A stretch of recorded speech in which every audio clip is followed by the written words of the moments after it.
우리 하나님의 말씀 같이 함께 찾아 읽겠습니다. 성경은 출애굽기 20장 16절인데요.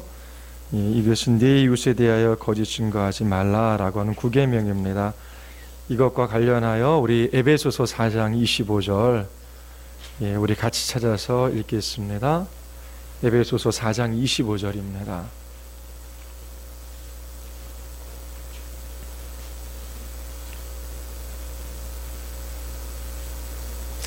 에베소서 4장 25절입니다. 우리 같이 함께 읽겠습니다.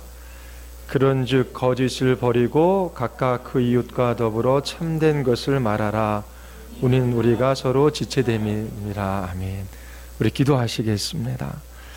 하나님, 저희들에게 구원의 은혜를 베풀어 주셨을 뿐만 아니라 이 땅에서 하나님의 거룩한 백성들로 마땅히 살아가야 할 삶의 규범들을 가르쳐 주심을 감사드리옵나이다.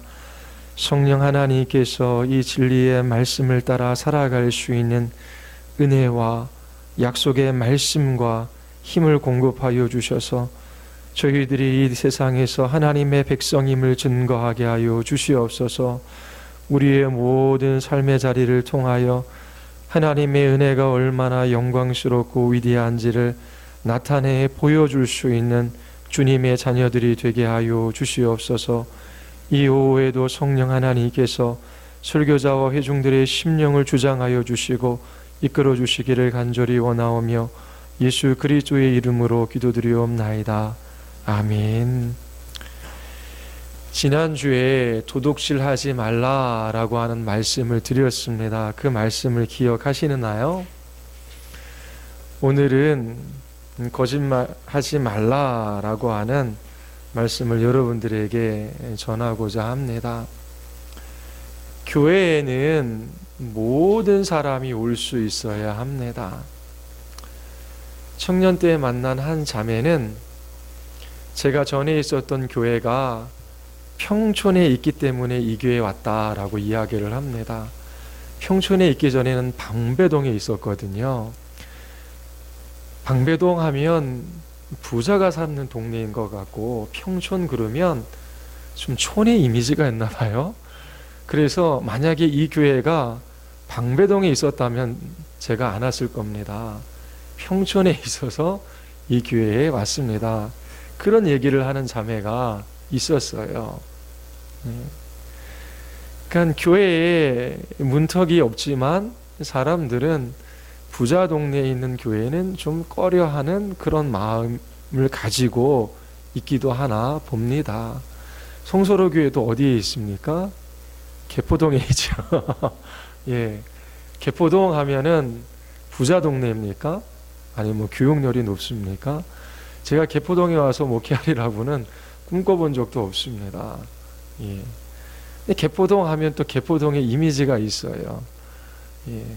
뭐 좋은 이미지도 있지만 또 이제 그릇된 이미지도 있지요.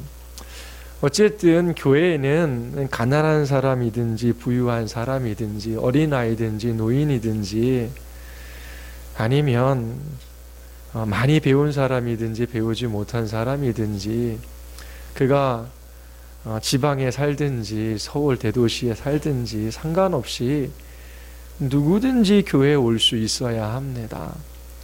그런데 교회에 누구든지 올 수 있지만 누구나 성도가 되고 교회에서 신앙생활 할 수 있는 것은 아닙니다. 제가 또 교회에서 두 종류의 사람을 보았어요. 한 청년은 공무원인데 교회에 처음 왔어요. 그런데 청년들이 교제하는 그 자리에 들어가서 함께 어울렸습니다. 그런데 이 청년이 하는 말이 자신은 이렇게 생각하고 이렇게 말하고 또 이렇게 살아가는 청년들을 처음 봤대요. 자기 자신이 생각했던 삶의 목적, 인생의 가치, 그리고 살아가는 삶의 방식, 그런 것들이 전혀 달라요. 그래서 거기에서 놀랐습니다. 도대체 이 청년들은 누구인가? 그러면서 기독교 신앙에 호기심이 생겼어요.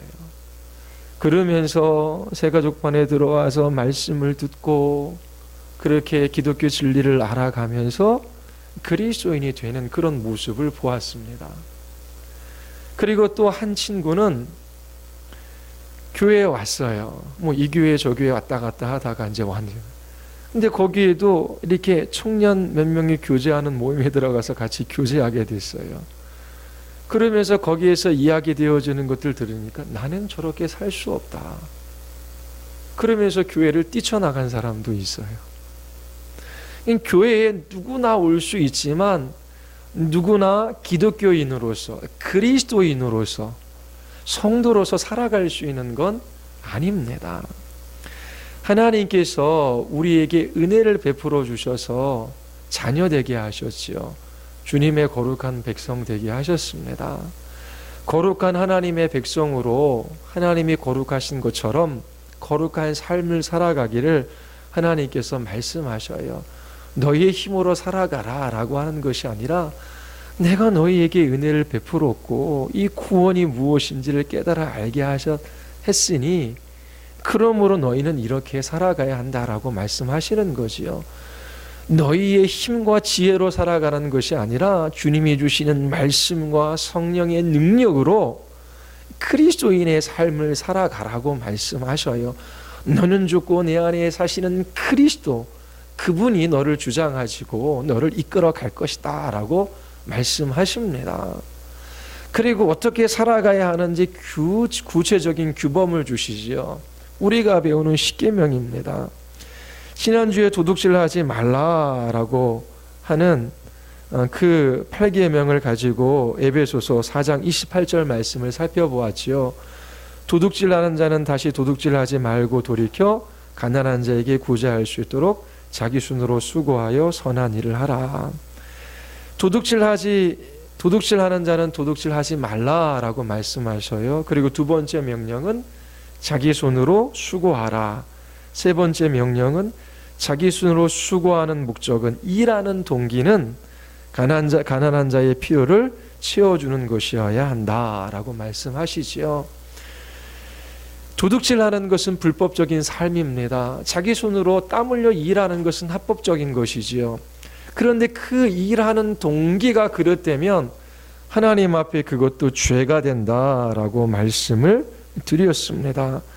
그리스도인들은 다른 사람의 필요를 채워주려는 목적으로 세상에 일하도록 부름을 받았어요. 이런 생각을 가지고 살아가는 사람들이 몇몇이나 될 수 있겠습니까? 늘 말씀드렸잖아요. 저축도 하시고 집도 사시고 또 필요하면 자동차도 사서 타십시오. 그리고 여가 생활도 하시고 그리고 또 뭐 어디도 가야 됩니까? 뭐 휴가도 가시고 하십시오. 누리고 즐길 수 있어요. 뭐 제가 어저께도 말씀드렸지만 그리스도인들은 5,000원짜리 이상 밥 사 먹으면 안 된다. 그런 규범 주신 적이 없어요. 주신 것 가지고 누릴 수 있어요. 그런데 하나님께서 우리에게 말씀하시지요. 주신 사명이 있어요. 부르신 목적이 있습니다. 물질이나 재능이나 주신 그 모든 것들은 나의 것이 아니라 주님께서 맡기신 것이지요. 성경은 사유재산을 인정해요. 공산주의 함께 재산을 바쳐서 함께 쓰는 합동생활을 그 성경은 지지하지 않아요. 사유재산을 인정해요. 근데 그 사유재산은 절대적인 것이 아니지요. 왜냐하면 하나님께서 맡기신 것이기에 청지기 역할을 감당하라라고 하는 것입니다. 그리스도인들은 도둑질하지 않아요. 자기 손으로 힘써 일해요. 일하는 동기가 뭐라고요? 다른 사람들의 필요를 채워주기 위함이다 라고 하는 것입니다. 사단이 예수님을 시험합니다. 어떻게 시험하지요? 돌로 떡을 만들라라고 그렇게 유혹하지요. 그리고 높은 곳에서 뛰어내려라. 천사가 지켜줄 것이다. 이 모든 유혹과 시험의 핵심은 예수 그리스도로 하여금 십자가의 길을 걸어가지 못하게 하는 거예요. 예수님께서 오셔서 사셨던 그 33년의 생애는 고난의 연속이었었지요. 예수님을 추앙하고 받드는 것 같았지만 그들의 목적은 달랐어요. 예수님께서 수치와 모욕을 당하시고 골고다 언덕을 오르신 후에 십자가에 못 박히시지 않았습니까? 아주 기적적인 일들만을 행하셔서 사람들의 마음을 매료시키셔서 그렇게 그들을 구원하실 수도 있으셨죠. 그런데 하나님의 방법은 그 방법이 아니었어요. 사단은 예수님에게 고통스러운 방식이 아니라 가장 쉬운 방식으로 그 길을 걸어가라 라고 그렇게 유혹을 했던 것입니다. 공생애 동안 사람들의 필요를 채워주고 가르치고 교훈하는 힘든 삶을 살아갈 필요가 없다라고 하는 것이지요. 예수님은 대적자들의 극심한 반대와 핍박 속에서 하나님의 뜻에 순종하는 삶을 살아갔습니다. 그런데 사단은 그렇게 살 필요가 없다라고 하는 거예요. 우리에게도 동일하게 사단은 유혹합니다. 힘들게 일하지 않고 쉽게 일할 수 있는 길이 있다라고 하는 것이지요. 정당한 방식을 어리석게 보이게 합니다. 힘들게 하루 종일 일하는 것보다도 적게 일하고 많은 것을 얻는 것이 좋은 것이라고 그렇게 유혹합니다. 다른 사람을 섬기는 기쁨과 깨끗한 양심보다 잠시 자기가 원하는 것을 갖는 것이 훨씬 기쁜 일이라고 그렇게 속이는 것이지요. 예수님께서는 사단의 시험을 물리치시고 하나님의 말씀으로 물리치시고 십자가의 길을 걸어가셨습니다. 우리에게도 이런 사단의 유혹을 물리칠 수 있는 하나님의 말씀이 있습니다. 이런 유혹으로부터 비롯되는 죄된 욕망, 적게 일하고 많은 것을 얻는 것이 복된 것이다 라고 하는 이 거짓된 욕망을 깨부술 수 있는 진리가 있습니다. 돈을 사랑하지 말고 있는 바를 족한 줄 알라. 그가 친히 말씀하시기를 내가 결코 너희를 버리지 아니하고 너희를 떠나지 아니하리라. 그러므로 우리가 담대히 말하되 주는 나를 돕는 이시니 내가 무서워하지 아니하겠노라. 사람이 내게 어찌하리요.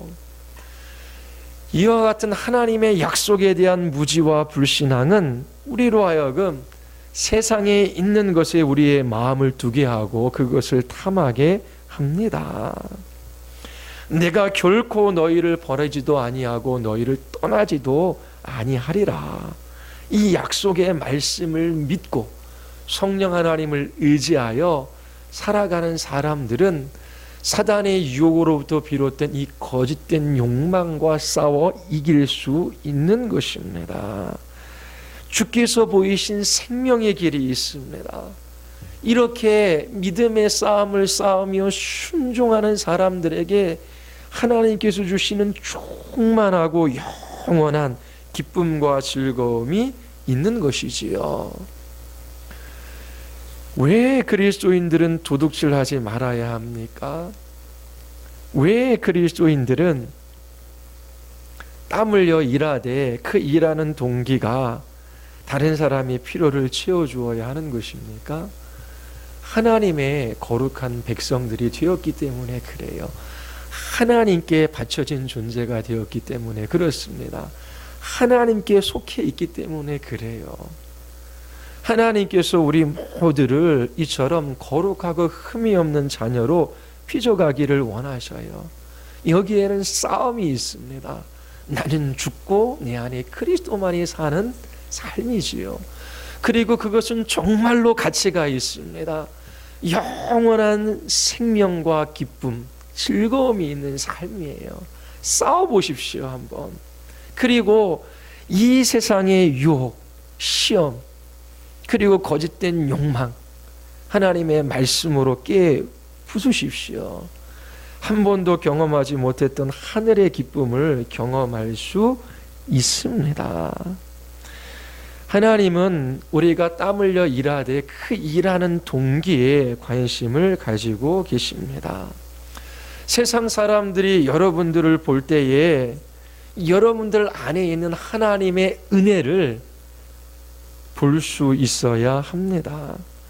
여러분들이 열심히 일하는 이유가 이 세상 사람들처럼 자기의 필요를 충족시키기 위하여, 자기 자신의 자아를 실현하기 위하여, 이 땅에 있는 것들을 소유함으로 잠시 기쁨을 누리기 위함이 아니라 나에게 주신 은혜가 너무나 크기에 그 은혜를 나타낼 수 있는 수단임을 여러분들이 이 땅 가운데 증거하며 살아가도록 하나님께서 여러분들을 부르신 것이지요.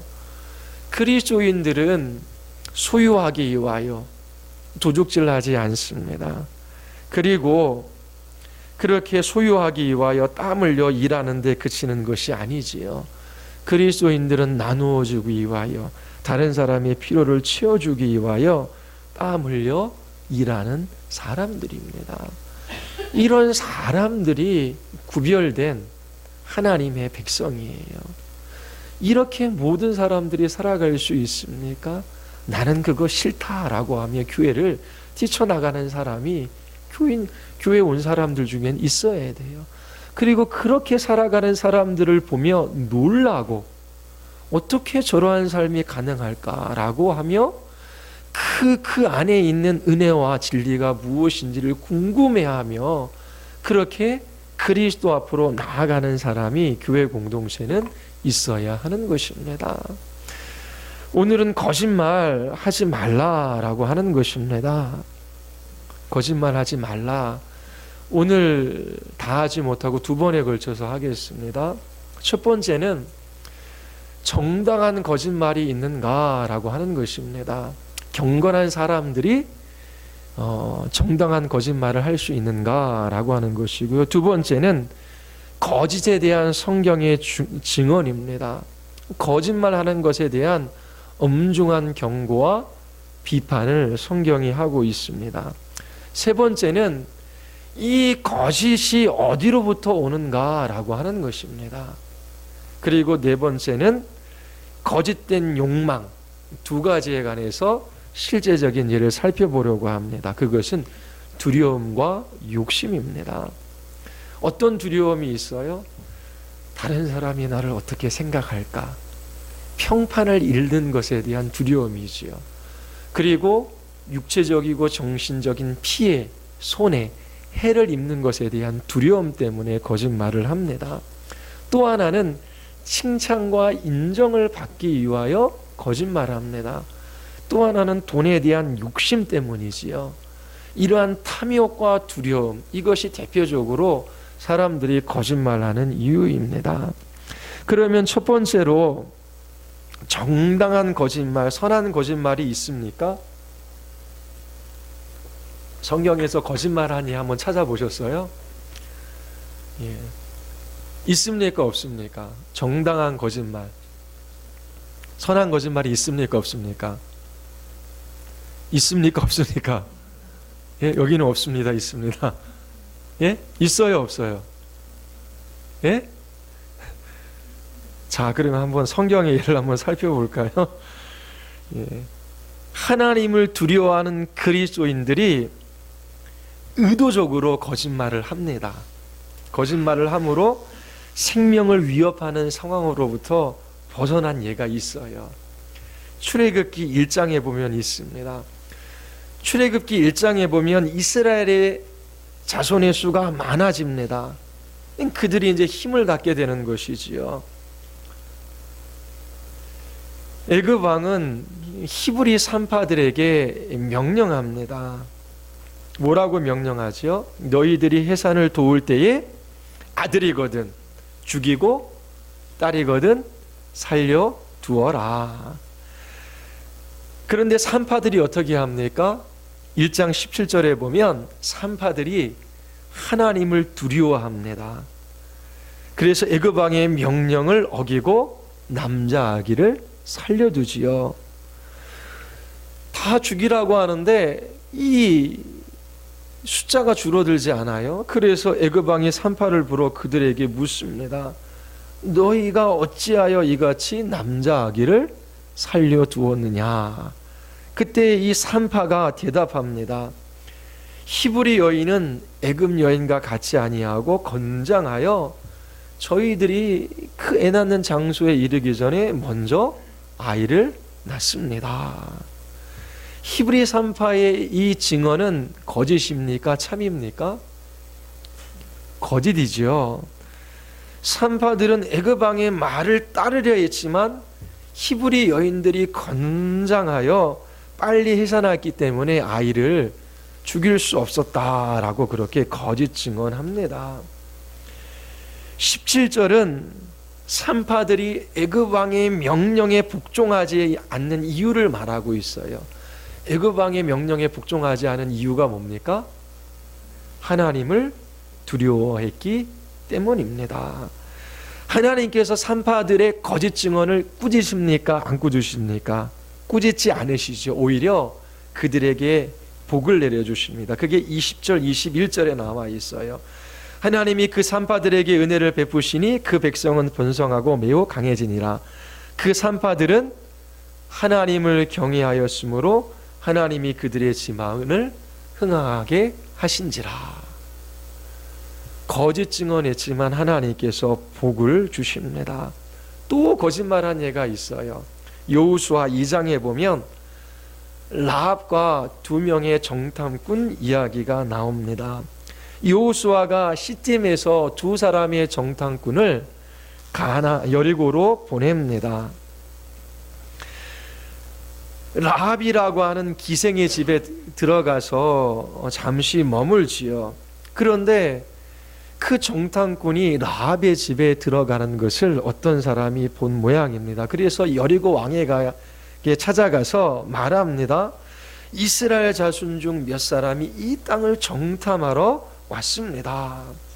여리고 왕이 라합에게 사람을 보내어 묻습니다. 네 집에 들어간 그 사람들을 끌어내라. 그들은 이 온 땅을 정탐하러 왔느니라. 그때 이 라합이 어떻게 합니까? 정탐하러 온 사람을 숨기지요. 그러면서 이렇게 거짓말합니다. 그 사람들이 내게 왔었으나 그들이 어디에서 왔는지 나는 알지 못하였고 그 사람들이 어두워서 성문을 닫을 때쯤 되어 나갔으니 어디로 갔는지 내가 알지 못합니다. 급히 따라가면 그들을 따라잡을 수 있습니다. 그런데 어떻게 했습니까? 그들을 이끌고 지붕에 올라가서 그 지붕에 벌려놓은 3대에 숨겼더라라고 그렇게 기록하고 있어요. 라합은 거짓말을 했지요. 그런데 성경은 라합에 관해서 어떻게 묘사합니까? 믿음이 있었던 사람이라고 증언을 해요. 히브리서 11장 31절 보면 믿음으로 기생 라합은 정탐꾼을 평안히 영접하였으므로 순종하지 아니하는 자와 함께 멸망하지 아니하였도다. 자, 여기에서 첫 번째 질문에 대한 결론을 얻을 수 있지요. 이 두 성경 이야기로부터 우리는 하나의 결론을 이끌어낼 수 있습니다. 하나님을 경외하는 사람들이 거짓말을 할 수 있다 없다? 있다라고 하는 것입니다. 믿음을 가진 사람들도 거짓말을 할 수 있어요. 그러나 그것은 아주 예외적인 상황이지요. 생명을 위협하는 악한 일에 맞서서 최후의 수단으로 거짓말을 한 것입니다. 성경은 이러한 특별한 상황 가운데 악에 맞서기 위하여 거짓을 말하는 것 외에 거짓말에 관하여 칭찬하는 예가 없습니다. 성경은 거짓에 관하여 비난하고 있지요. 명백히 그리고 엄중히 거짓에 관하여 비판하고 있습니다. 25절을 살펴보기 전에 성경이 거짓에 대하여 어떻게 말하고 있는지 몇몇 구절을 살펴보겠습니다. 하나님 앞에서 거짓말하는 것을 아주 성경은 심각하게 다루고 있습니다. 잠언에 보면 6장 16절인데요. 여호와께서 미워하시는 것 곧 그의 마음에 싫어하는 것이 예 7가지이니 곧 교만한 눈과 거짓된 혀, 무지한 자의 피를 흘리는 손, 그렇게 이야기합니다. 하나님께서 미워하시는 것인데 그것이 무엇이라고요? 거짓된 혀라고 이야기하고 있습니다. 잠언 12장 22절에 보면 거짓된 입술은 여호와께 미움을 받는다라고 또한 증언하고 있습니다. 그리고 잠언 12장 19절은 거짓 혀는 잠시 동안만 있을 뿐이다. 그리고 20장 17절은 속이고 취한 음식물은 사람에게 맛이 좋은 듯하나 후에는 그의 입에 모래가 가득하게 되기라. 속이는 말로 재물을 모으는 것은 죽음을 구하는 것이라. 그리고 계시록 21장 8절에 보면 거짓말하는 모든 자들은 불과 유황으로 타는 못에 던져지리니 이것은 둘째 사망이라. 성경은 일상적인 삶 가운데 거짓을 말하며 사는 사람들을 구원 바깥에 있는 사람으로 말하고 있습니다. 그래서 우리는 이 문제를 아주 심각하게 다루어야 합니다. 요즘에 거짓말은 아주 일상적인 것이 되었어요. 그래서 너무나 쉽게 우리들은 거짓말을 합니다. 거짓을 말하는 것과 그 사람의 마음의 상태는 아주 밀접하게 연관되어 있기 때문입니다. 자, 그러면 이거 하나만 더 살펴보고 오늘은 마칠게요. 이 거짓이라고 하는 것이 도대체 어디서부터 나오느냐라고 하는 것입니다. 에베소서 4장 22절을 한번 보십시오. 25절은 거짓을 버리라고 하는 25절은 22절의 실제적인 예입니다. 22절은 원리를 나타내고 25절은 현상을 나타내는 구절이에요. 4장 22절로 우리 같이 한번 볼까요? 다 같이 시작. 썩어져가는 구습을 따르는 옛사람을 버리라. 자, 보면 이게 무엇인가? 유혹이 있다라고 하는 것입니다. 유혹이 우리 안에 뭘 일으켜요? 욕심을 불러일으킵니다. 거짓된 욕망을 불러일으켜요. 그리고 나서 어떻게 해요? 행동하게 하죠. 썩어져가는 구습을 따르게 합니다. 이 옛사람을 벗어버리라고 하는 거예요. 25절은 그러므로 거짓을 버리고 라고 이야기합니다. 각각 그 이웃과 더불어 참된 것을 말하라. 이는 우리가 서로 지체가 됨이라. 거짓은 바로 옛사람의 특징입니다. 옛사람을 버리라고 하는 것은 25절에서 거짓을 버리라 그렇게 말하는 것입니다. 22절은 우리에게 거짓이 어디서부터 오는지 알려주고 있습니다. 22절은 옛사람이 부패했다라고 말합니다. 유혹이 있습니다. 죄의 유혹은 우리 안에 거짓된 욕망을 불러 일으킵니다. 욕망 자체가 잘못된 것이 아니지요. 하나님께서 창조하셨을 때 모든 사람에게 욕망을 주셨어요. 문제는 이 욕망이 잘못된 쪽으로 나타나는 것입니다. 이런 잘못된 욕망은 우리가 죄에 속기 때문이지요. 죄의 유혹이 있어요. 거짓된 유혹입니다. 이 유혹은 우리 안에 그릇된 욕망을 불러 일으킵니다. 그때 우리는 마땅히 가져야 할 욕망을 갖지 못하는 거예요. 하나님을 향한 갈망을 갖는 것이 참된 욕망이죠.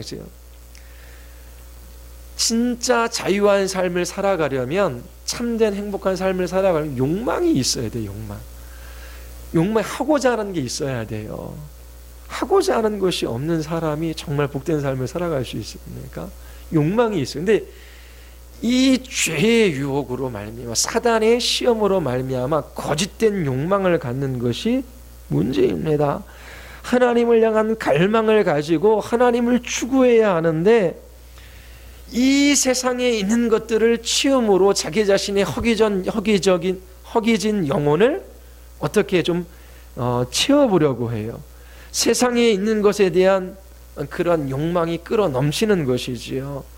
하나님을, 이 땅에 있는 것들을 추구하는 것만큼 그렇게 욕망하지 않아요.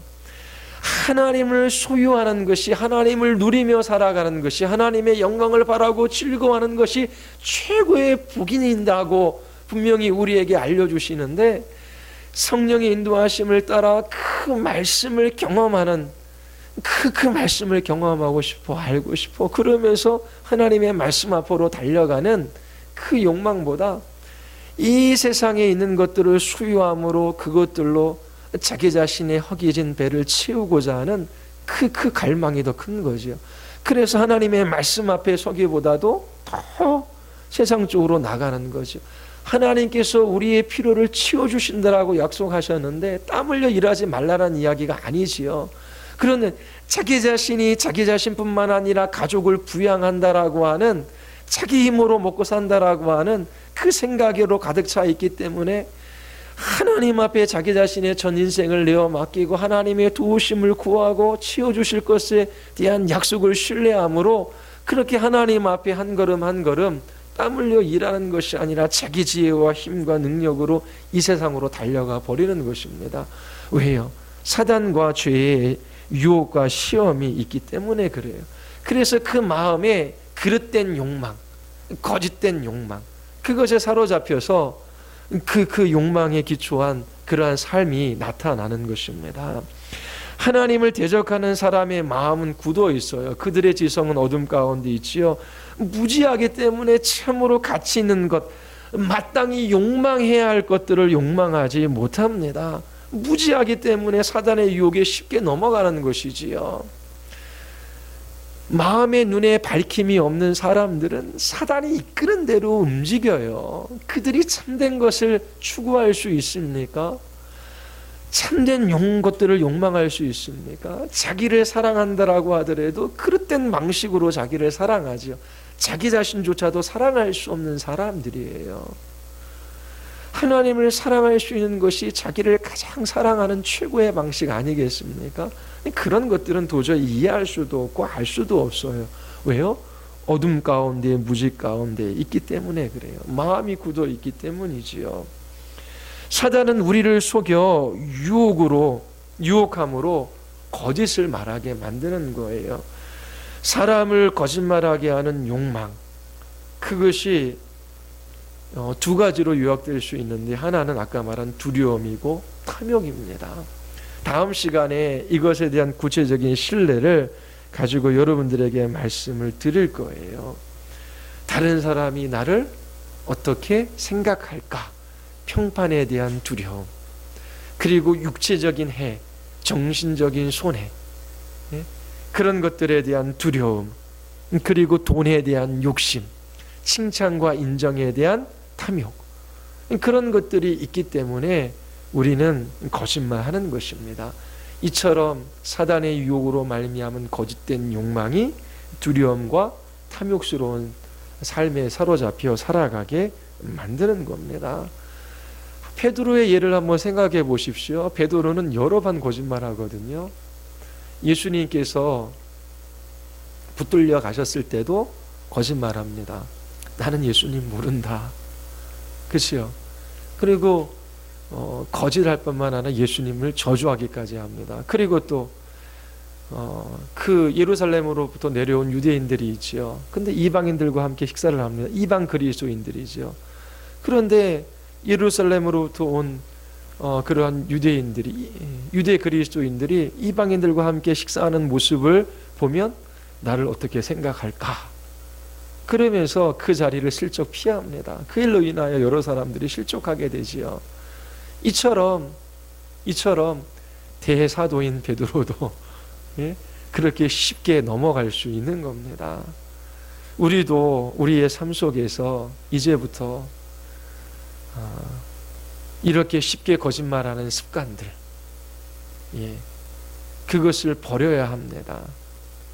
그리고 참으로 서로 참말을 말하며 그렇게 그리스도 안에서의 참된 교통과 교제가 있어야 하는 것입니다. 다음 주에 계속해서 거짓말을 하게 하는 이 그릇된 욕망, 두려움과 탐욕에 관해서 다음 주에 계속해서 살펴보겠습니다. 우리 다 같이 한번 기도하겠습니다.